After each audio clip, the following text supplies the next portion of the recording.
S2 saling menyalahkan. Waktu Al hanya 5 hari saja, dan dia sudah menghabiskan 3 hari sehingga dia hanya punya 2 hari tersisa untuk ia habiskan bersama orang-orang terkasih. Saat ini rasa rindunya memang terbayarkan, tapi dia harus kembali menjelang hari-hari yang berat di mana ia akan kembali terpisah jarak dan waktu dengan keluarganya, terutama dengan Nayara. Al dan Nei masih terjaga di malam yang kian larut. Dengan raga yang hanya terbalut selimut, mereka terbaring bersama mendengarkan suara alam yang semakin larut semakin nyaring terdengar dan melatari malam indah mereka. Walaupun terkesan posesif dan berlebihan, tapi aku harap kamu gak keberatan kalau aku minta kamu untuk selalu kabari aku kemanapun kamu hendak pergi. Jangan lupa, Spill juga perginya sama siapa dan ada kepentingan apa. Pinta Al. Ya, aku gak keberatan karena minta izin ke kamu adalah sebuah keharusan. Ya, walaupun raga kita jauh, tapi komunikasi gak boleh putus, seenggaknya itu yang bisa tetap mendekatkan kita. Pokoknya kemanapun aku pergi, aku pasti lapor ke kamu. Tukas Nayara. Tubuhnya terasa hangat dan nyaman dalam pelukan Al. Iya begitu. Kamu juga ya? Kamu kan punya banyak teman, gak mungkin sepanjang tahun cuma diem di apartemen tanpa kemana-mana. Pasti 1-2 waktu kamu akan pergi vacation atau menghadiri party. Jangan lupa kabari aku dan wajib pokoknya. Tuntut Nayara. Iya, sayang. Kalau party-party begitu, pasti ada banyak hal yang dibebaskan. Jangankan di luar negeri, di sini aja sekarang udah banyak party dan sebagian besar banyak norma yang dilanggar. Ya pasti kamu ngerti kan? Gak usah aku jelaskan secara rinci. Kayak bebas minum bahkan bebas nge-seks sama siapapun tanpa terikat hubungan. Ih, ngeri banget aku ngebayanginnya. Kata Nayara lagi, kali ini dia mengungkapkan kekhawatirannya. Aku ngerti ketakutan kamu, tapi kamu harus percaya kalau aku gak pernah dan gak akan mungkin pernah melakukan itu. Sumpah, sebelum nikah pun gak pernah, apalagi udah nikah sekarang, ditambah lagi udah mau jadi ayah, gak akan sayang. Al berusaha meyakinkan Nayara, Al tak ingin Nayara berkubang dalam kecemasan seperti itu. Aku percaya kamu, tapi godaan kan bisa datang dari mana saja dan kapan saja. Aku akan membentengi diri dari ajakan party, sekuat hati aku akan menahan diri, gimana pun situasinya. Percayalah. Ucap Al dan dia semakin mengeratkan dekapannya. Janji ya? Tagih Nayara sambil menoleh ke arah Al agar ia bisa menyaksikan kesungguhan Al lewat sorot matanya. Janji! Kalaupun teman-teman datang ke apart, aku selalu bikin rules kalau alkohol nggak diperbolehkan masuk ke apartemen. Itu udah berjalan selama bertahun-tahun. Makasih ya, semoga Allah menjaga kamu dan aku serta hubungan kita dari hal-hal yang nggak diinginkan. Harap Nayara dan hatinya berangsur semakin membaik. Amin. Aku akan percaya kamu dan kamu wajib percaya ke aku. Oke. Al mengeratkan pelukannya agar Nayara tidak semakin kedinginan. Mereka ingin tetap seperti itu sampai terbit fajar nanti. Seakan kerinduan itu sudah terisi penuh sekarang dan mereka mulai terlelap bersama-sama. Malam glamping yang sempurna sedang mereka nikmati bersama. Sayangnya saat-saat seperti ini akan berakhir tak lama lagi sebab Al harus kembali ke Amerika. Sekarang Rinjani sekeluarga sedang sibuk menyiapkan makan siang. Seperti yang diinginkan oleh suami dan anak-anaknya, Rinjani meminta pelayan di kawasan glamping itu untuk menyiapkan alat memasak yang lengkap. Ini adalah hari yang sangat sempurna. Entah kapan lagi mereka bisa berkumpul seperti ini kembali. Para wanita menyiapkan nasi dan kondimen-kondimen, sementara para lelaki gagah itu sibuk membolak-balik ikan di pembakaran. Mereka kompak, sampai membuat para tetangga di sisi kanan-kiri mereka merasa iri. Wangi banget ya, Mah. Ini tadi Mama kasih apa aja sih di berasnya sebelum dimasak? Tanya Nayara yang terlihat betah ada di dekat nasi yang baru matang itu. Simple kok, Nei. Cuma dikasih daun salam sama batang serah, kasih seasoning sama minyak sayur sedikit. Bisa juga ditambah ikan asin, atau ikan teri, tapi itu opsional karena nggak semua suka. Nah kalau Al, Papa Julian sama Nesha, sukanya kayak gini aja. Bahkan cuma makan nasinya aja mereka doyan banget. Jelaskan Rinjani sehingga Nayara mengerti. Oke deh, nanti aku akan coba di rumah. Nanti deh Mama share ya resep sama step by. Di balik orang-orang yang berbahagia, ada seseorang yang sedang kehilangan jati diri, sehingga ia memilih untuk mengubah dirinya lewat prosedur operasi. Siapa lagi kalau bukan Ruby? Keputusan Ruby ini ditentang oleh Farhana, tapi Farhana bisa apa? Bahkan Edwin sampai protes dan marah menyalahkan Farhana ketika tahu kalau Ruby pergi ke Korea bukan hanya untuk liburan, tapi untuk melakukan operasi juga. Edwin datang menyambangi mantan istrinya itu sambil marah-marah. Kurang apa, Ruby? Kenapa dia sampai kepikiran buat operasi? Kenapa kamu nggak mencegah dia? Ujar Edwin dengan rasa kecewa pada Farhana. Udah aku cegah, tapi kamu tahu sendiri kan gimana Ruby? Kalau sudah memutuskan sesuatu. Lawan Farhana, dia pun tak ingin disalahkan. Kamu emang gak becus ngurus anak. Udah paling bener kalau dulu itu Ruby tinggalnya sama aku aja. Tapi Edwin terus menyalahkan. Kok kamu malah nyerang aku kayak gitu? Kamu yakin kalau dia tinggal sama kamu dan istri lontemu itu, Ruby akan punya kepribadian yang lebih baik? Suasana semakin memanas. Apa kamu bilang barusan? Kamu ngatain Mawar dengan sebutan gak pantas. Apa maksud kamu? Edwin bangkit dari duduknya, lalu mengintimidasi Farhana dengan tatapan mata yang semakin nyalang. Aku bicara fakta. Salahnya di mana? Dia merebut suami orang, bahkan lebih hina daripada lebar ente. Terus kamu apa? Memikirkan dan mencintai lelaki lain? Kamu akan menyebut kamu dengan sebutan apa? Edwin masih menyerang tanpa peduli kalau kondisi Farhana sudah melemah belakangan ini karena penyakitnya. Para Ar datang dan mencoba menjadi penengah keributan di antara suami dan istri yang sudah bercerai sejak 24 tahun lalu itu. Tolong, Pak. Tolong untuk tidak melakukan ini pada Bu Farhana. Sebaiknya Pak Edwin pulang saja. Kata salah satu Ar. Sebenarnya Edwin masih ingin marah, tapi Farhana memang tiba-tiba terlihat melemah dan kesulitan bernafas. Edwin tak ingin memperpanjang masalah. Edwin pun pulang dan Farhana hanya bisa menikmati kesakitannya. Ruby, pulanglah. Lihat siapa yang disalahkan atas keputusan kamu ini. Gumam Farhana dan dia benar-benar menyesali apa yang terjadi saat ini. S2 tidak diajari cara bersyukur. Edwin marah karena Farhana mengatai istrinya dengan sebutan yang tidak pantas sementara Farhana sendiri tak ingin disalahkan atas blundernya di masa lalu. Selama bertahun-tahun hubungan Edwin dan Farhana tak pernah stabil. Sesekali mereka saling menghargai kehidupan baru masing-masing, tapi tak jarang mereka juga selalu bertengkar setiap kali ada masalah tentang Ruby. Dan keputusan Ruby yang ingin melakukan operasi plastik di Korea, menjadi perdebatan baru di antara Edwin dan mantan istrinya itu. Edwin kecewa dan menuduh Farhana tidak mencegah keputusan Ruby. Padahal pada kenyataannya, Ruby memang sulit dicegah. Dengan alibi tak ingin berdebat dengan Ruby, akhirnya Farhana kalah dan menyerah untuk mencegahnya. Kepribadian Ruby cukup labil, ini udah pasti karena pola asuh mominya. Aku kesal! Aku benar-benar kesal! Sepulang dari rumah Farhana, Edwin masih menunjukkan kegusarannya saat pulang ke rumah. Mawar senantiasa mendengarkan dan berusaha tetap menenangkan. Walaupun dia dulunya adalah duri dalam rumah tangga Edwin dan Farhana, tapi seiring berjalannya waktu, Mawar memiliki nilai plus dalam memahami Edwin dibandingkan Farhana. Aku memang orang berdosa. Aku bukan orang suci.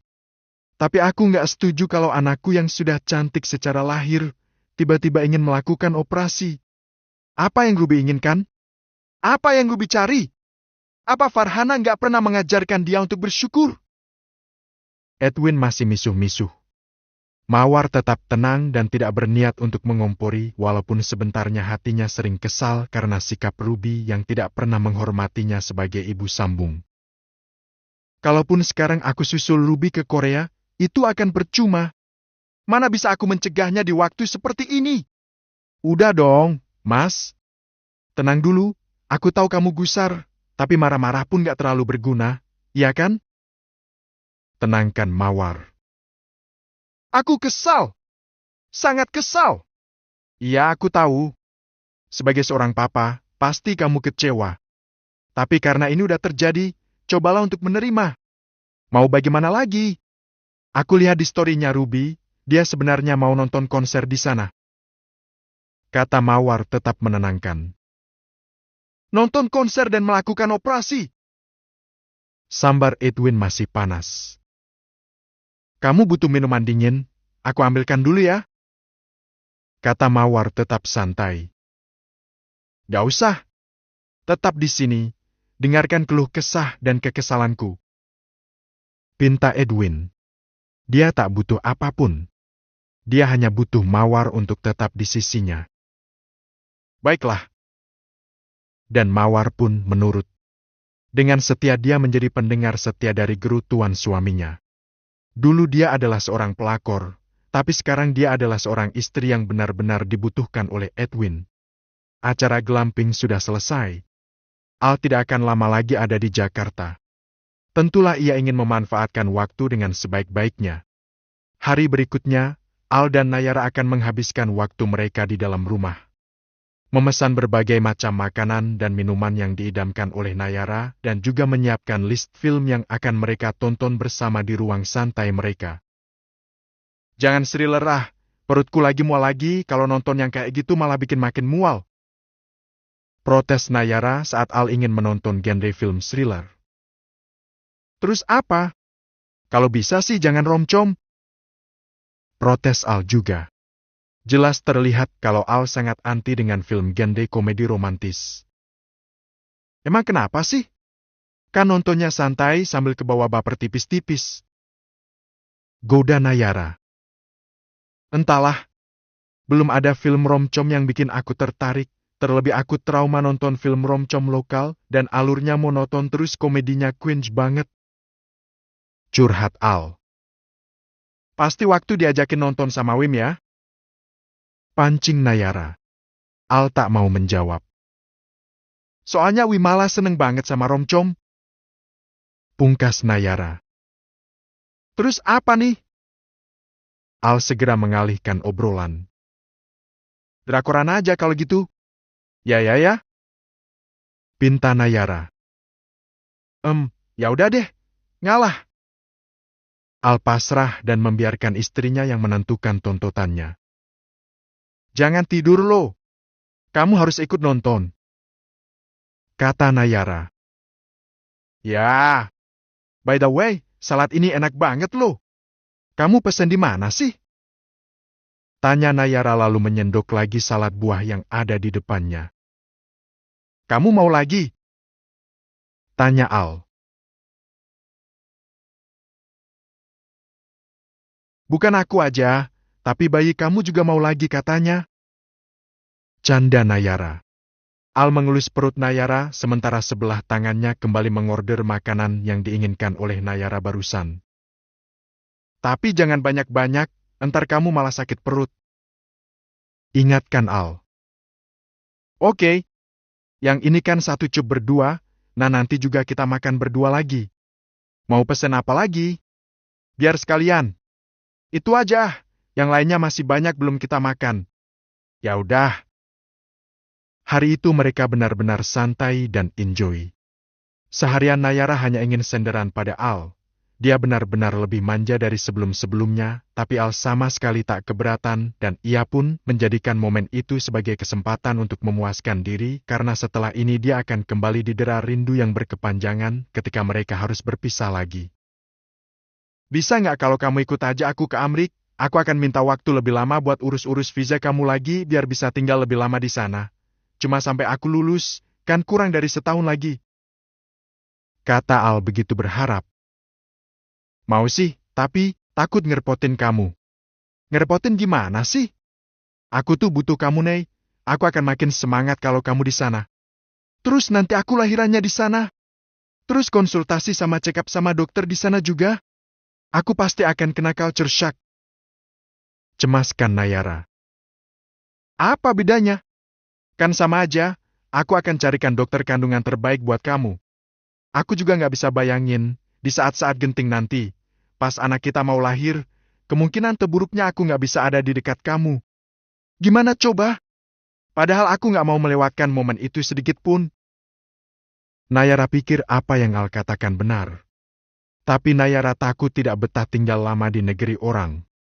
Kalau dalam rangka liburan sih, masih oke. Tapi kalau tinggal untuk waktu yang cukup lama, dalam keadaan hamil, tanpa sanak saudara kecuali Al saja, apa bisa? Mau ya? Besok aku akan segera urus visa tinggal buat kamu. Nggak akan lama kok prosesnya, biasanya 3-5 hari kerja kelar.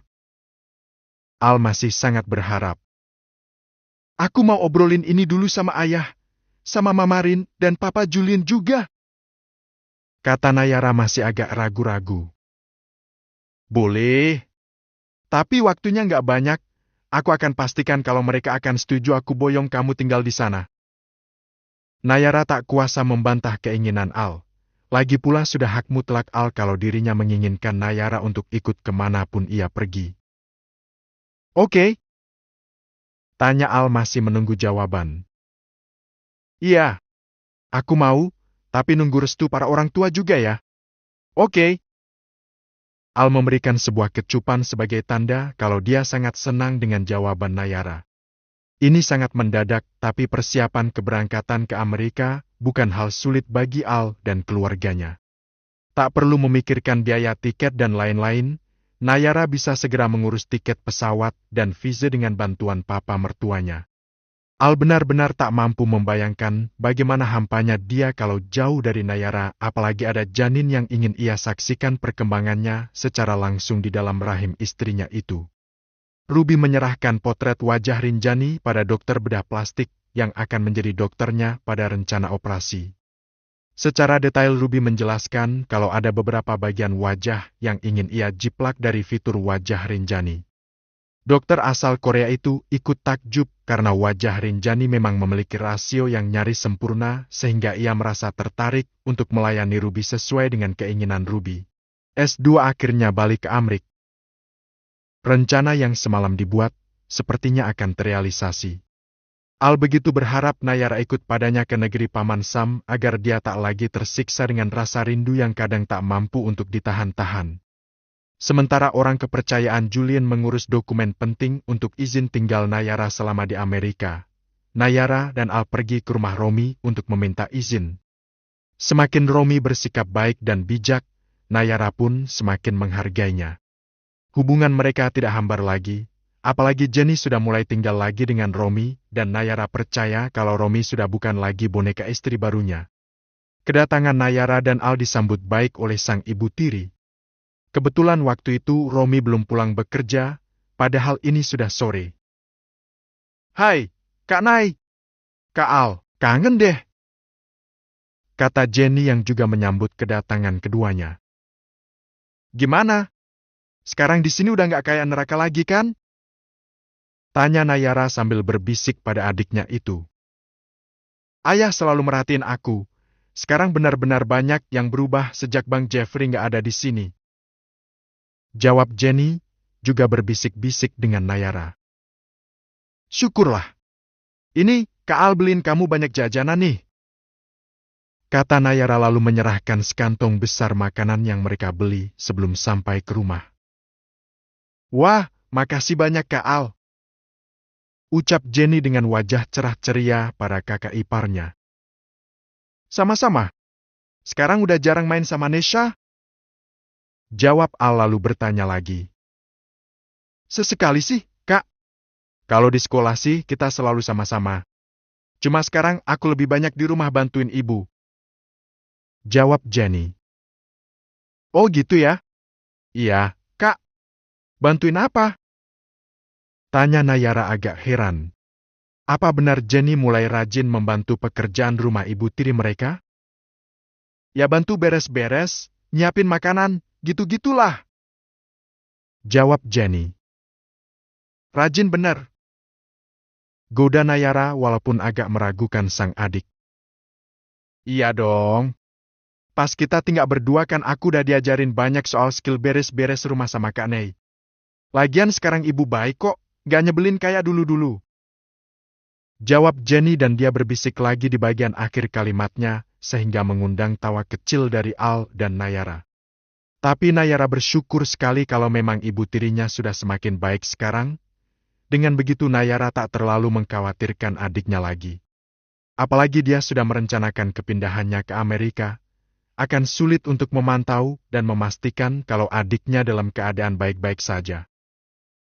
Sebentar lagi ayah pulang, kalian tunggu aja sampai ayah pulang ya.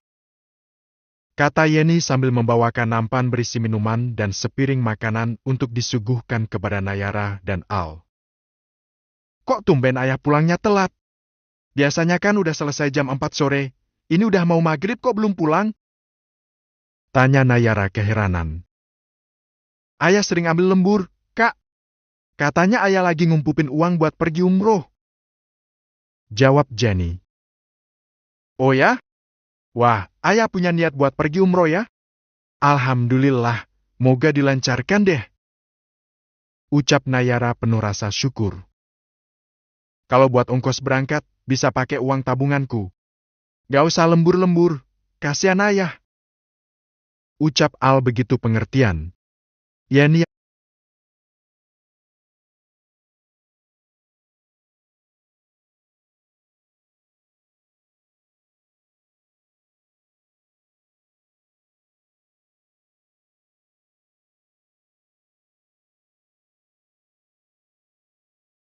cukup kok, aku lagi nabung buat beli mobil baru.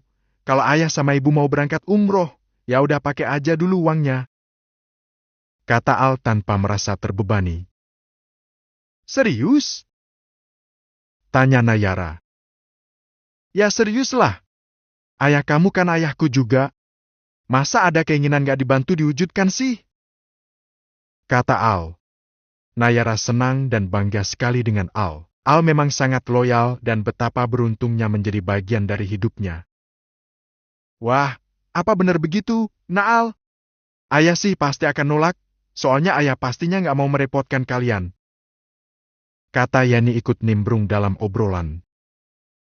Nanti biar dibujuk sama Nei, sebaiknya ayah nggak terlalu bekerja keras, harus tetap jaga kesehatan. Nayara semakin bangga saja dengan Al. Aura Al semakin mature dan penuh pengertian. Jenny juga ikut bangga, apalagi Yani, betapa senang hatinya memiliki menantu spek Alveandra. Makasih banyak ya, Nak. Pasti ayah senang dan bangga punya menantu seperti Naal. Puji Yani. Al sih biasa saja, tidak merasa tersanjung karena memang sudah seharusnya dia bersikap seperti itu. Dan sekitar 10 menit kemudian, Romi pulang.